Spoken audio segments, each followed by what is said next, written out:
Thank you, Mr. Speaker, and I want to thank the gentleman for yielding, but more importantly, I want to thank him for his work on this bill and all the others as well in their committees. There is an urgent need to address the soaring cost of prescription drugs that burden too many American families. It is well past time that we offer a practical solution that actually lowers costs while ensuring new cures can reach Americans fighting disease and illness. This Congress, in the past, has spent a great deal of time making sure that we have cures for the future. That is why Republicans introduced this bill, Lower Cost, More Cures Act, and I urge all my colleagues to support it. The bill was written with a rule. Each policy must be bipartisan. I know in this town and in this climate that it's not achieved very often.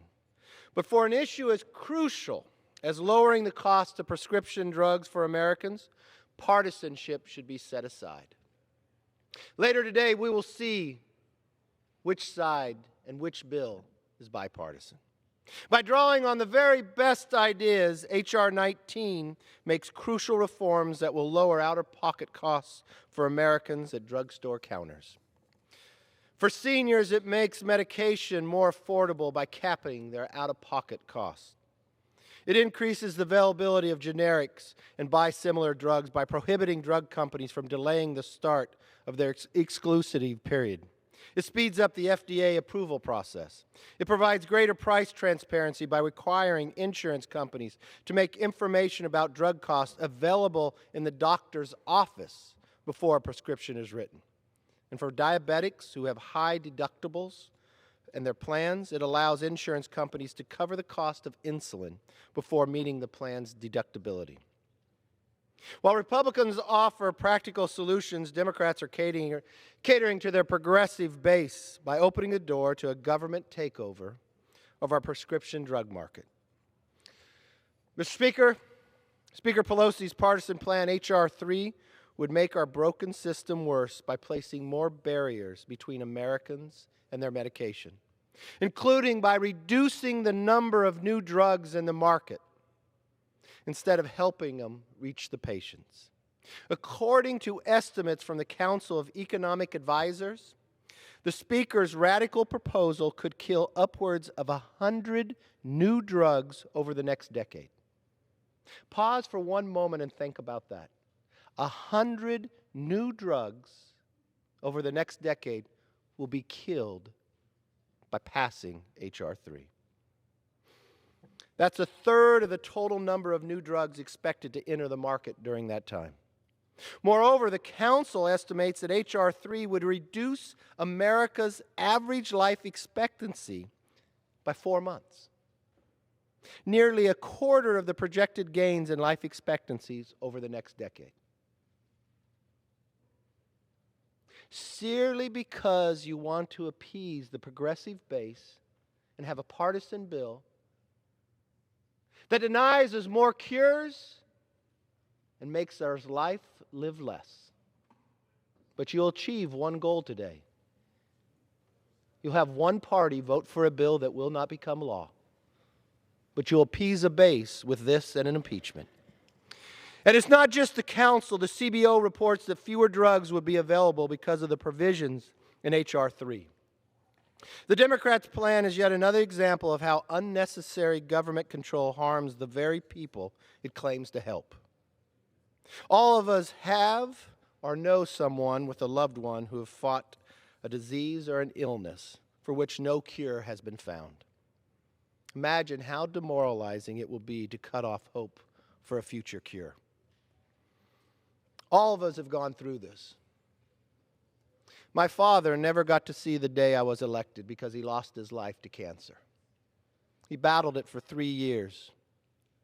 I would give anything to have found a cure for my father's cancer.